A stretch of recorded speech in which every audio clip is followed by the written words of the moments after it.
नमस्कार, आप देख रहे हैं राष्ट्रीय हिट टीवी। आपके साथ मैं हूं अंकिता। ये खबर खास तौर से उन लोगों के लिए है जो कहा करते थे कि हिंदुस्तान किसी के बाप की जागीर नहीं है और बंटवारे की शर्त पर मिली आजादी के बाद पाकिस्तान चले गए अपने हिस्से का मुल्क लेकर। लेकिन उनसे एक गुजारिश है कि वो भी एक नजर डाले मुगलों की उस आखिरी जिंदा निशानी पर जो आज एक एक पैसे को मोहताज है, गुर्बत में जिंदा है, गरीबी गुर्बत में तकलीफ की जिंदगी जी रही है। कोलकाता के हावड़ा की झुग्गी बस्ती का एक टूटा फूटा घर उसकी पहचान है।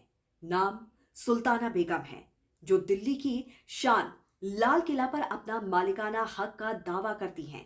ये कैसी विडंबना है कि जिस मुगल साम्राज्य ने हिंदुस्तान पर कई सौ साल राज किया, उसी की एक वंशज, जिंदा वंशज, अपनी मुफलिसी पर रोती है, पाई पाई को तरसती है।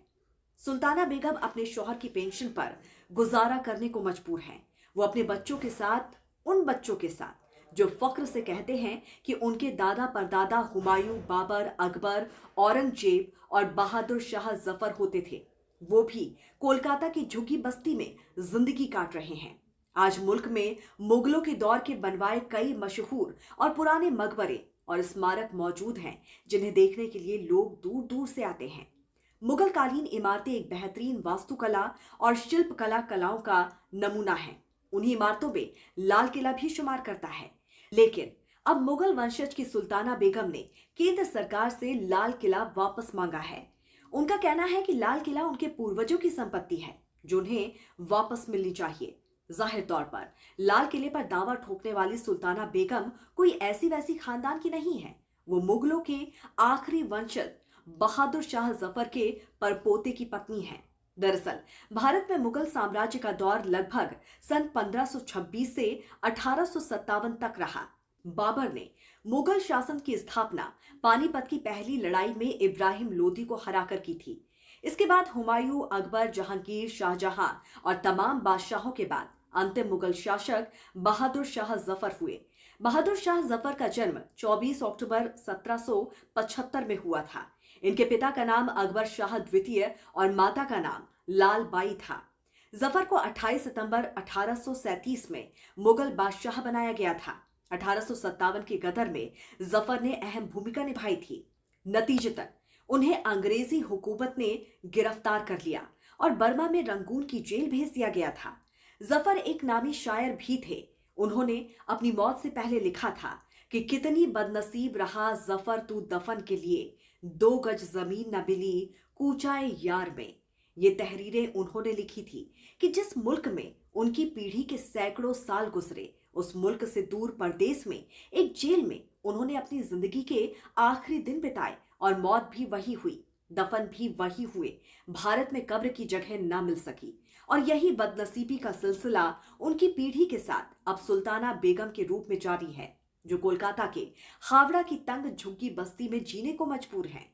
मुगल खानदान की वंशज सुल्ताना बेगम लगभग 67 साल की हैं। वो बहादुर शाह जफर के परपोते की पत्नी हैं।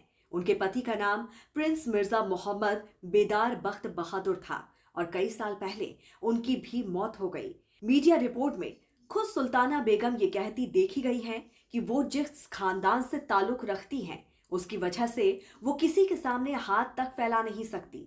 जाहिर सी बात है कि उनकी पीढ़ियों ने हिंदुस्तान पर राज किया है, लेकिन सवाल उठता है कि वो लोग कहाँ खो गए, कहाँ चले गए, जो मुगलों के नाम पर सियासत कर अपना नाम और खानदान चमका रहे हैं। उनमें से कोई आखिर क्यों नहीं आगे आकर सुल्ताना बेगम की मदद करता है? चाहे पाकिस्तान हो या फिर भारत, सुल्ताना की हालत पर क्या किसी को तरस नहीं आता? कोलकाता के ही स्लम इलाके से भी कभी रानू डे नाम की महिला की मदद कर उसको सेलिब्रिटी बना दिया गया था। क्या कोई अब सुल्ताना बेगम की आर्थिक मदद के लिए सामने आएगा? आपको बता दें कि सुल्ताना बेगम ने अदालत में एक याचिका दाखिल कर लाल किले पर कब्जा मांगा है। सुल्ताना बेगम का दावा है कि दिल्ली का लाल किला उनका और उनके पूर्वजों का है। याचिका में उन्होंने दावा किया है कि 1857 में मुगल शासक को ब्रिटिश ईस्ट इंडिया कंपनी ने जबरन बाहर निकालकर लाल किले पर कब्जा कर लिया था। इसके बाद भारत सरकार ने मुगलों की संपत्ति पर कब्जा कर लिया। ऐसे में वो लाल किले की वारिस हैं। लाल किला एक राष्ट्रीय स्मारक है।